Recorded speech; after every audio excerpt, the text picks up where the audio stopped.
Welcome to 2 out of 3 Recommend. I'm Lee. And I'm Brett. We're two brothers out of three getting together to chat. And recommend drinks, movies, shows, and things to keep you busy.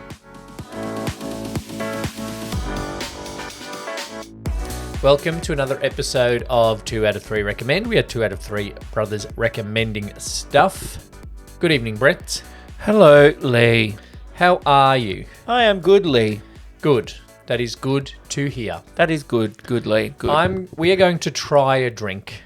We are. We have a fair bit to talk about in this episode. Uh-huh. I found this at Dan Murphy's. Good. It is from 30 Acres Distillery, which is on the Bellarine Peninsula in Melbourne. Oh, local. So I thought I would try local, and because it's been at least one episode since we tried something with passion fruit, this is a passion fruit mojito. Oh. So I don't like these plastic lids.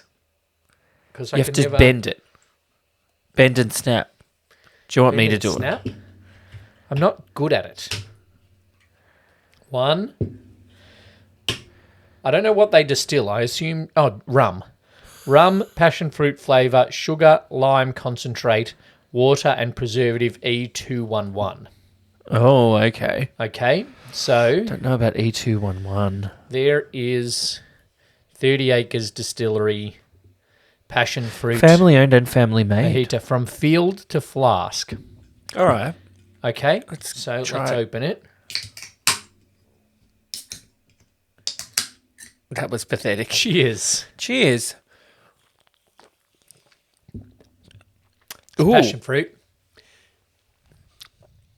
Ooh. There's a bit of lime in there. What's it mixed with? Water. Rum, passion fruit flavour, sugar, lime concentrate, and water. 30 Acres Distillery is on the Port Allington Road in Bellarine. Yeah. It's pretty good. It's all right. It tastes fake, not natural. Yeah. Yeah. Speaking of things that aren't natural, It definitely has a passion fruit flavour. I have a schnack Oh, okay. that I almost wasn't going to buy because of its name. Oh, yeah. It's the shapes, the chicken palmy flavour. Yeah, all right. Now, I've never had a chicken palmy, but I've heard that there's something like a chicken parma, Okay, but all right. not like a chicken parmo. We've been watching recently the My Kitchen Rules show, and they had a full argument about Palmy versus Yes. Parma. No, Yeah. not like our family argues yeah, about yeah, it. yeah. This was an actual argument. Like someone was Yeah. going to walk off the show. And I'm like, Did someone make a parma? no. What are you making? Chicken parma and chips? No salad, thanks. I don't know how it came up because there's one guy who's a food wanker. And he I've said seen the ads. something, I don't know. All right, let's try this chicken palmy. The chicken palmy on the box doesn't even look that good. Let's try these chicken palmy and see if they taste anything like a chicken parma. I don't know. What shape is it? Oh, it's shaped like Australia. Oh, Oh, yeah. without Tasmania. Cheers. Ooh. No. Actually, not that bad. It tastes like a parma without ham. Yeah, it's weird that their chicken palmy flavour tastes like a parma. It does say on the back of the box, Parma, palmy, ? Well, just, you know what they should do, Arnott's? Is they Call should it have made... Chicken parmigiana. They shouldn't have made chicken parma and chicken palmy and sold them in different things. Well, no, that's too hard. No, because they have Savoys and Jats, and they're the same thing. That's true. What they should have just called it is a chicken parmigiana. But palmy probably gets a bit of controversy and a bit of clickbait. Oh, do they actually have Tasmania bits? Do they have... They have map... Do you want to eat a map of Tasmania? Oh, God. Not generally.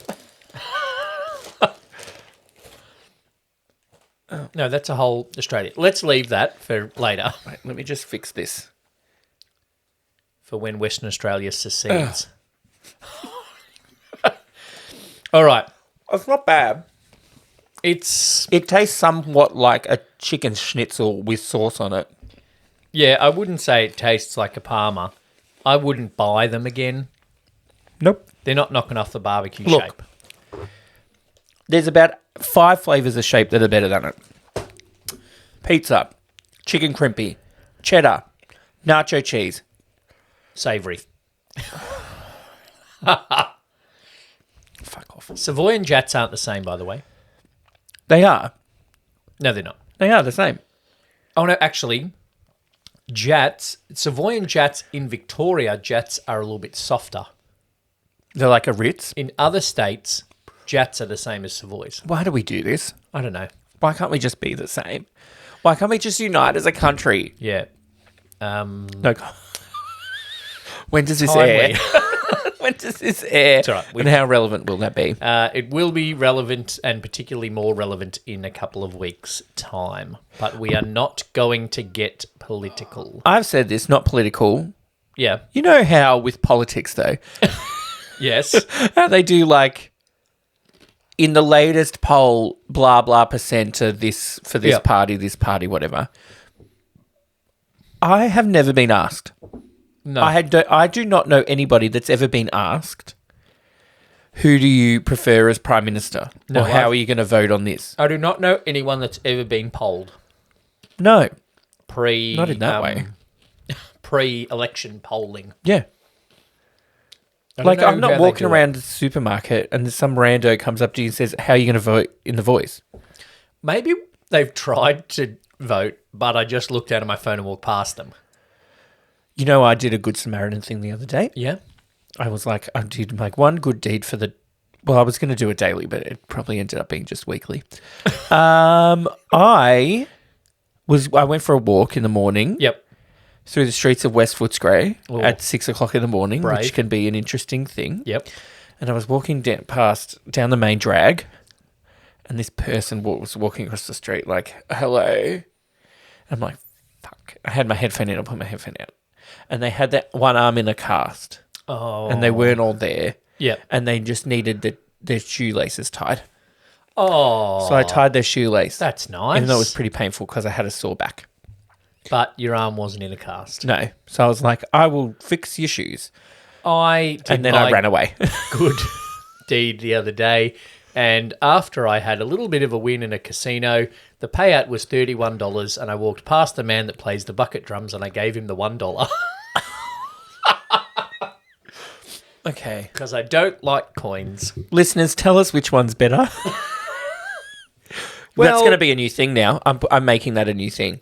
Recommend a good deed. No, you have to do your Good Samaritan deed for the Okay. week. Every All right. episode, you have to come with what was your Good Samaritan deed. And we'll ask in our Facebook group, Yeah. what was your good deed Yeah. and whose good deed was better.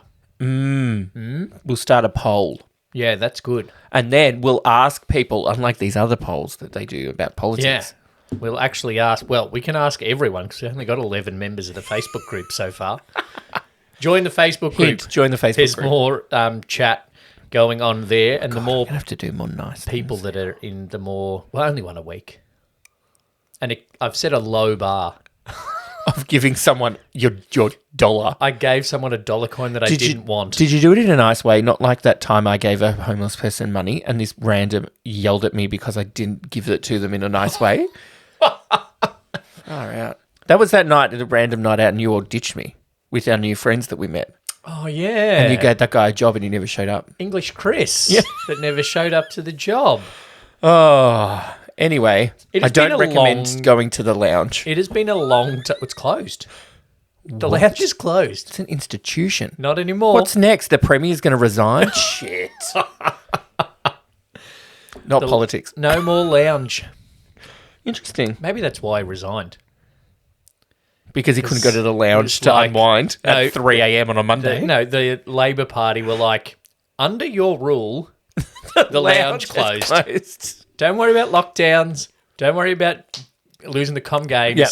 But I cannot go to the lounge after a particularly stressful one of the out of the 30 days that I actually sit in Parliament. Yeah. I don't want you as my leader anymore. No. Dictator Dan lost the lounge. Anyway.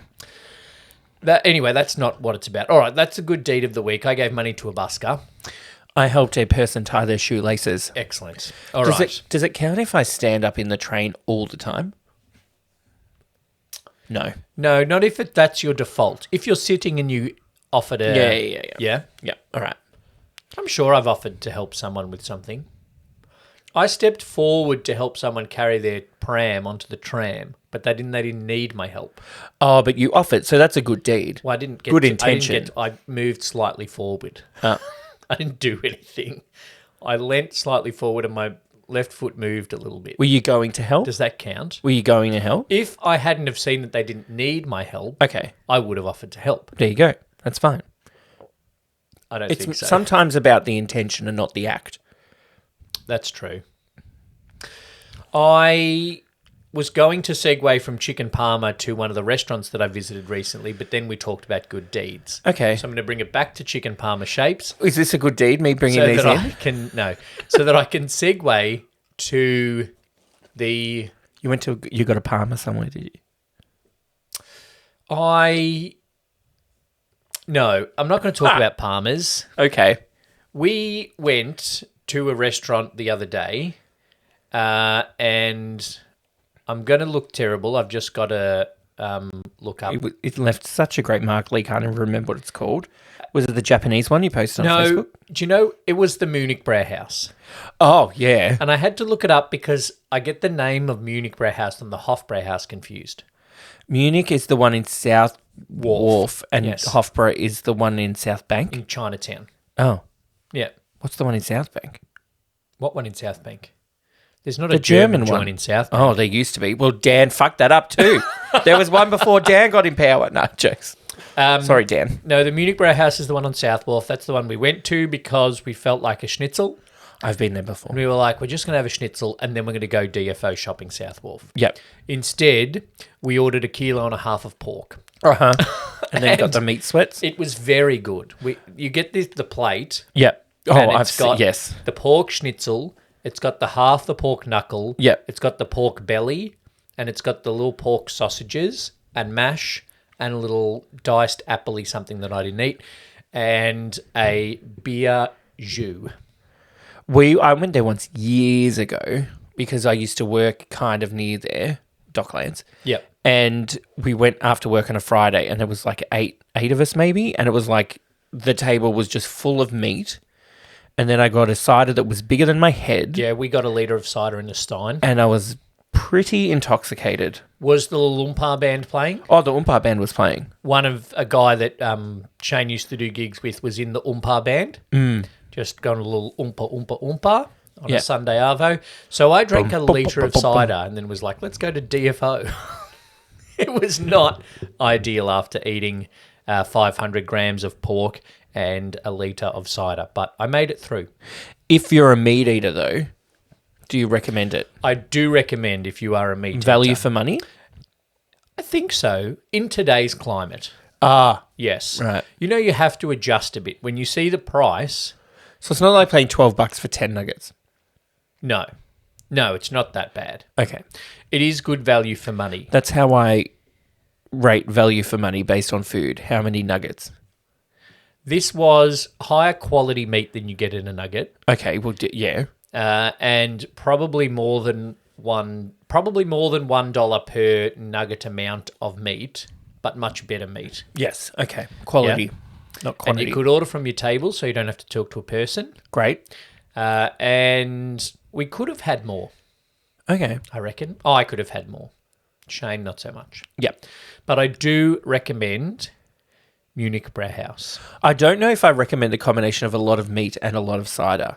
I feel like, not getting too graphic, that would be a lot of time in the bathroom the next day. Heavy. Yeah. In me. Yes. No, I managed okay. Okay. We then went out to dinner as well, which I might talk about on another episode. You ate restaurant. a pig and then went out to dinner? Yeah. The pig was for lunch. Oh, God. That would have filled me up for the whole day. 12:30. And then lunch was at 8. Dinner was at 8:30. You still had the Oompa Band in the daytime? Yeah, it was a Saturday after. Oh, okay. Oompa. 12 till 3. Umpapa? Yeah, Is that how it went? goes. Right. Here's a little ditty they're singing in the city. And then, for some reason, someone just beat a woman to death. I don't know what was going on. Oh, fucking hell. That's an Oliver reference. It's an Oliver reference. It's an Oliver reference that Brett didn't quite get straight away. I hope the listeners got it quicker than Brett. I was like, I didn't hear that in the news unless they did it with a car in Burke Street. No. Far out. It was an Oliver reference that probably I didn't deliver super well. So hopefully, listeners, you understood the reference. Okay? That did not happen at Munich Brauhaus. And that is another of the reasons that I recommend going there. Because they would not allow that stuff to happen. I must have gone to the Hofbrauhaus in Chinatown because my friend did a challenge. Yeah. They have like a kilo or some ridiculously large schnitzel. Would have been a kilo, yeah. So you have to eat in a certain amount of time. The middle brother, you're right. Hofbrauhaus at South Bank. Yeah. The middle brother had a birthday there. Yeah. Yeah. Yeah. Years ago. It's gone. It was his 30th. Was it? Yeah. So it was years ago. Steph came and then we went to Retro afterwards. Yeah, right. Because that was close. Fucking stupid. Retro's still open. Dan hasn't ruined that. Okay. Now, if that closes, I'm moving. I mean, I have no reason to stay. What have you eaten? Have you got anything to recommend that you've eaten? Or are you on to watching? I'm on to watching. Okay. Speaking of watching, I got an Apple Watch. Oh. I got it yesterday or the day didn't before. Notice because you already had the Fitbit with the screen. My Fitbit broke. Oh. The band snapped. And I was like, you can just buy a new band. No, the thing that connects the band to the thing snapped. Okay. I was like, maybe it's time I try an Apple Watch. Yeah. God, it was painful to set up. Yeah. I had to update my Phone, yeah. Then I had to update my watch. Yep. Then it's going, you haven't done your steps today. I'm like, yeah, because it was updating for 4 hours. Yeah. Oh, but it was very easy. So it's like I ordered it and then it got delivered like 2 hours later. Yeah, they can be very quick. Well done, Apple. I was almost going to do a click and collect. But I was like, no. I saw a meme, right? Google Watch is starting ads for Google Pixel Watch. Yep. Right? I have it. Yep, go. And the ad goes, you can use your Google Watch as a remote control for your Google Pixel camera. Isn't that what Apple on your already phone? does? Apple has done that since Apple Watch 1 in 2015. And then that reminded me of a meme that I saw, which was about that. It was about like Android users raving on about a feature that the new Android has that Apple users have been using forever, but it was based on a movie. So it was funnier than me explaining it on a podcast. Wasn't Leonardo DiCaprio in there for some reason, doing the thing from Django, like, or doing the pointing of the TV from Once Upon a Time in Hollywood. Yeah, maybe. Nah, probably not that one. That doesn't make sense with the meme. Yeah, but it doesn't matter. That one is just used in memes wherever that people can. Speaking of the Google ad. Okay. It just came up because I saw it the other day. And there's a Google ad that is taking a photo.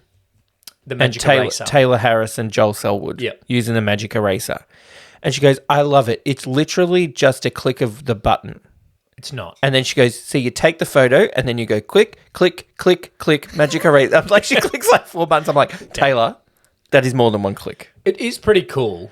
Yeah, but like, don't say it's literally a click of a button and then it's 5 clicks. You know what it's really good for? When your auntie puts your cousin's boyfriend on the edge of the family photo. Don't say it. Just in case. Oh, no. You can just magic erase him out of the photo. It works. I remember No, but the magic erase thing could be they could be anywhere in the photo and you can erase them. Yeah, but then it's weird. There's just a person gap. Then it's just, like, I think like the Marty Poltergeist McFly's or something. I showed the magic eraser when I got my first Google Pixel at one of your birthday dinners. And I just erased Steph I thought you were going to birthday photo. Of all people. Yeah. I thought you were going to do it of one of my photos from one of my birthdays and erase someone that was in the photos. Anyway, speaking of things I've watched. Yes. There's a show I've watched. Oh, okay. Yeah, you mentioned this. It's called The Price of Glee. It's about the dead ones? It's about the dead ones. It's about... Such a terrible way to put it. Its basic thing is... This is it opened up. It opens up and goes... In 2009, these unknowns... I'm paraphrasing that bit. Yeah. Unknowns shot to stardom. Okay, yes. Overnight success. Yep. And then it goes ... By 2023 of them were dead. And I'm like, oh, God. So basically what it is trying to do is say that there was some sort of curse. Are we getting into conspiracy theory curse territory? There was some sort of curse or something that was going on the Glee set that made all these bad things happen to the cast and crew. Not while the show was on, but also afterwards now. Right. What they do, that was they try to do, they don't do it very successfully because you know what it comes off as to me. They talk to people that you have never heard of.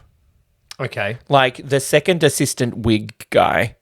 Yeah. And the best boy that, oh no, he's the one, he died as well. I shouldn't say that. Shit. Like, you know, like the key grip that worked from season 1 to 3.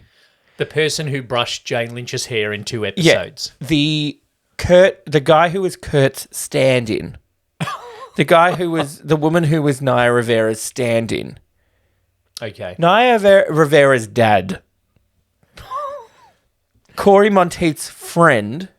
Who had nothing to do with Glee. Fucked up. Like, he looks like he has had way too much bad plastic surgery. Maybe that's part of the curse. Oh, he felt like he had to keep up with Corey. Yeah, they talk to these people who don't have much to say, but what they do say just sounds like, I was the producer, you're doing the interview. Yeah. And I've gone, hey, Lee, we want it to come across like this. Can you say these? Oh.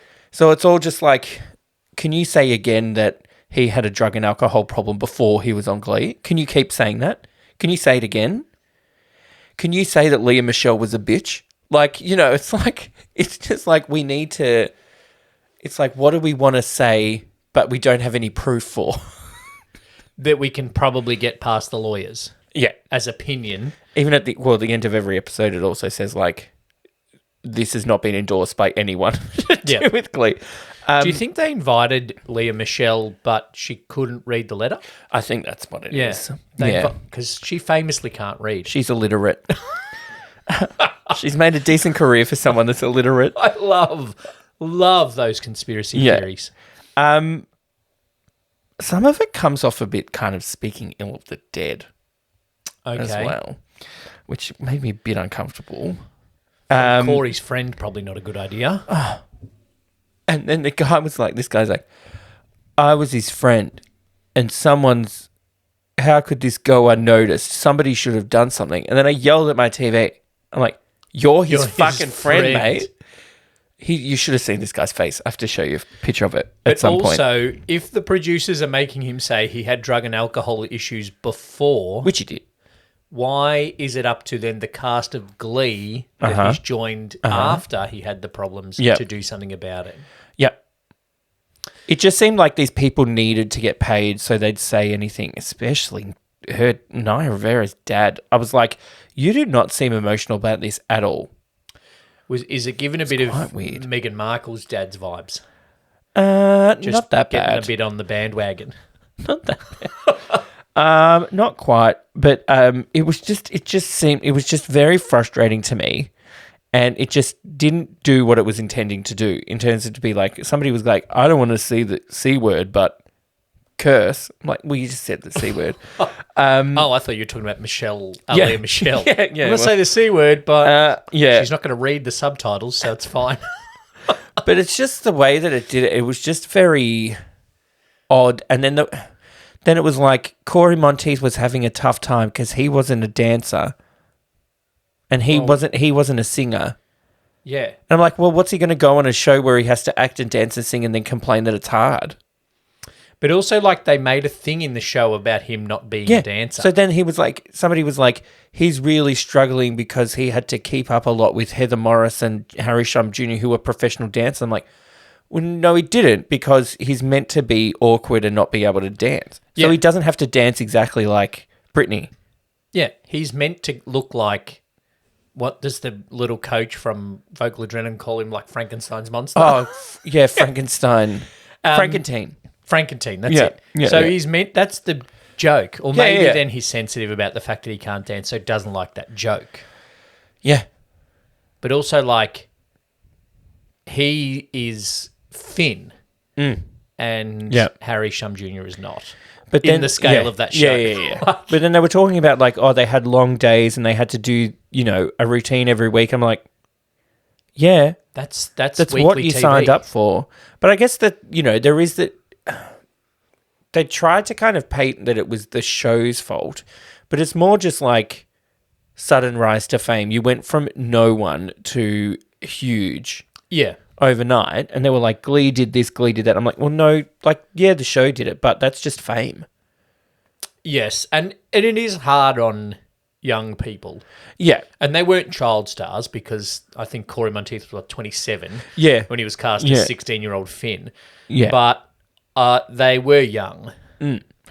But then they went into this thing that was like after he died, and they kept going with the show. It was basically like Ryan Murphy went up to Leah Michelle and was like, if you want to keep the show going, we will keep the show going. It was all up to her. And she just did it because she thought it would be good. I was like, what the fuck? It's probably called a contract. Like, but also... as depressing as that sounds. But also, like, this is going to sound terrible. People die. And sometimes you can keep shows going. Like, they're doing another MasterChef. Yeah. And that episode where they talk about his death and they sing, that's probably it's one of the best episodes in the series. Yeah, and it's actually like... Because they're not acting. But it also makes sense within the show to make a thing out of that, rather than just be like, Finn has moved schools. Yeah. What are we singing this week? Yeah, what are we singing? We're singing I Move On. You know what I mean? So it was not good. It just seemed very... You would not recommend? Low rate. I would not recommend. What's it on? Binge. Okay, I'm assuming not Disney Plus, which is where Glee is. But you know what I've started watching? Okay, yes. Glee. Because I was watching, I'm like, it was a good show at the start.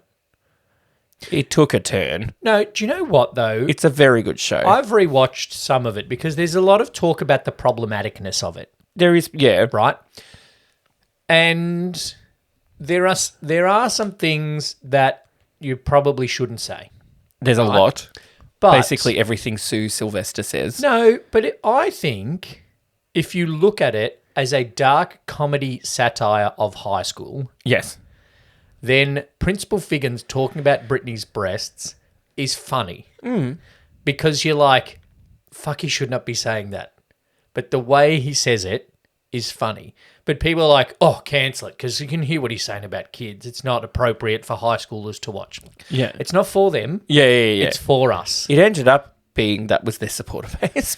But it's for the people that were in Glee in high school. Yeah. It's not for the people who are in Glee in high school now. No. So I was rewatched it, and I'm like, I was laughing at some, like a lot at some stuff, because it's been a while since I watched it. And there's little, like, not so much the general stories, but like the little character things. Sue Sylvester and Schuster together are funny. Yeah. Anything that is Sue Sylvester and Schuster or Sue Sylvester and Emma, funny. Actually, anything that's Jane Lynch, funny. Jane Lynch there was like one thing and it was like, they were like, what is a ballad? And Brittany goes, a male duck. It's hilarious to me. And then they were doing something and they had to draw names out of a hat. And then she goes to Santana, she goes, I bet that's where the duck is. Like, what the fuck? Like, it's very funny. Ryan Murphy makes good TV. He does. But what he does when he overlaps is the new thing he starts. You've said this gets before. more time. Yeah. Have I? Yeah. So Glee was good, right? Until he started American Horror Story. Yep. Then Glee went down. And then he did American Horror Story. And then what did he start? American Horror Story Those 2. American Crime Story ones, like OJ and shit. And then that went down. Then he started Ratched. Which just wasn't that great. Yeah, it just felt And then like... he's done now he just does the one-off things now, I think. I feel like if he'd done like American Horror Story Nurse... Yeah. And just written the story of Ratched. Well, it's Sarah Paulson, so it may as well be. So, like, it just has that vibe because it didn't feel linked in tone or style or story to One Flew Over the Cuckoo's Nest. No. It's just taken the idea of this hard-ass nurse and tried to make a prequel. That's my peach. Yeah. Yeah. Whatever that scene was, I didn't really watch it. What have I watched? I went to, and this is why I'm wearing the Batman t-shirt. Oh, okay. I went to see Blue Beetle, which is the latest DC attempt at a movie. What's that got to do with Batman? Because it's Batman DC. is DC. He's not in it. No, he's not in it. Okay. I haven't seen The Flash, even though this Batman is in it, Michael Keaton. Oh, okay, yes. Yeah, because it was multiverse. Yeah. And that's where Tim Burton was like, well, what's the fucking point of doing a thing for a big studio because they can just take your property and do what they want with it. Yeah. Because they just took Michael Keaton out of Tim Burton's Batmans and then just put him in this average Flash movie. Yeah. Whereas obviously Tim Burton doesn't understand contracts. No. Because the property is not yours, Tim. Yeah. It is DC and Warner Brothers property. Mm-hmm. And if they throw enough money at Michael Keaton, he's going to say yes. Yeah. A la Beetlejuice 2. Oh, no. That's on hold, isn't it? So Blue Beetle is... I thought it was DC's answer to Spider-Man, but it came out like 30 years before Spider-Man, comic book-wise. Oh, okay. I've never heard of Blue Beetle. Well, no one has, unless you read the comic books. Well, there you go. But DC was like, well, we fucked up Batman and Superman, so let's try another one. Yeah. And so they've tried Blue Beetle. It was okay. It stars... So it is the Mexican-American superhero. Okay. So it's set in a fake city that's a further... Like, you know, often the DC cities are close to real cities. Gotham is New York. Yeah. Yep. But they... this one is not. So it's a city that you assume is close to the Mexican border because there's a lot of Mexicans there. Uh-huh. But half of it is a very futuristic city. Okay. And the other half is a very poor part, which is where all the Mexicans live. Yeah. Society comment. And then there's an evil corporation whose the boss is Susan Sarandon. Oh, Susan Sarandon. Yes. Okay. And Jolo Mariduena, who plays... who is in Cobra Kai. Marijuana? What? Mariduena. Okay. I'm not sorry for all the people who speak. I'll ask Spanish. Duolingo. He is the main kid in the Cobra Kai show. Yep. He plays Blue Beetle. Okay. And George Lopez is in it because. Zola. Okay. Yep. Yeah, see? At least I tried it. Mariduena. Mariduena. Yeah. Jamie Reyes. Okay. Jaime. In Spanish. Yeah. Duolingo should have told you that. It is. I'm DB. I'm not on Duolingo. It is very by the numbers. Yep. Comic book movie. It's a bit of fun. There are some funny moments in there. His grandma is very funny. They made an interesting choice. Nana Reyes, Adriana Barraza. Yeah, she's funny. Oscar nominee, Adriana Barraza. For Babel, I think. They made an interesting choice, or a different choice to most. They didn't make Xolo really ripped. Okay, good. You know, like, or maybe you don't, you might not have seen it. Like Hemsworth. No, Tobey Maguire at the start of the first Spider-Man, he's just an ordinary kid, right? Then he gets bitten by the spider and the next morning he wakes up and he's ripped. Yeah. That doesn't happen to Xolo in this movie. He's still just like ordinary and it didn't happen to me 21-year-old. When I got bitten by a spider. So that I thought was a good different choice. Because is he just meant to be like a normal kid that all of a sudden has Well, he's powers? just a kid that came back from Gotham University Okay. at the end of his college degree Yep. and lives with his family in this poor house, not the poor house from Oliver, but a house where not wealthy people live. Right. And in the then shitty part town. there's a little bit of alien technology that embeds itself within him. What the hell was that? That was Siri. There's a little bit of alien tech that embeds itself within him. And Don't then say alien tech too loud. Watch it go on. How did that happen? You press the button or something. Glad I said I got an Apple Watch yesterday before that went off. Okay. And then the normal superhero-y stuff happens. Yeah. They He gets the girl. They kidnap the family, and then there's someone good from within the corporation that helps him. And then there's... So Susan Sarandon trying to steal the tech from this alien thing to embed in these, like, RoboCop style things. Okay. And then AI. he's got to fight them. Yeah, Okay. AI comments as well. Yeah. Yeah. So I wouldn't rush out to see it at the Okay. cinema. Do you think it's better than the 6.3 out of 10 it's got on IMDb at the moment? No, that's pretty fair. Okay. I wouldn't rush out to the cinema to see it, but when it does come up on Binge or something, Yeah. then I think I would rather watch that than Batman vs. Superman Dawn of Justice. Okay. It's about half the length of Batman Okay, vs. so- Superman yeah, Dawn right. of Justice as well. So, All right. So it's an enjoyable movie, but it's not like where. Just wait for it to come out on streaming. yeah, I think some other things could have been done to make the story click together, and there was some average bits of dialogue. Yeah. You know, a point where Susan Sarandon just goes up to her bodyguard and says, I have been wanting this for 15 years and I am going to make sure that it happens today. And he says, damn it, Janet. Yeah. Susan Sarandon is good, and, you know, she's plays an okay baddie. Yeah. Yeah. She's Okay. old. She's been around for a while. 80? 70-something, surely. Well, what, like Rocky Horror was 50 years ago. That's true. So she'd be 70-something. 70-something. So, yeah, that's what I've I could watched. probably ask. My Apple Watch isn't buzzing It's in gonna now when I have tell a you. question. Yeah, Blue Beetle is one I recommend for the streaming. It's not going to take $1 billion. She at was the box born in office. 1946. Wow. So she's 77 next week. Yeah, right. Happy birthday, Susan. I may know her from ER, Friends, American Dad, Rocky Horror Picture Show, and Enchanted.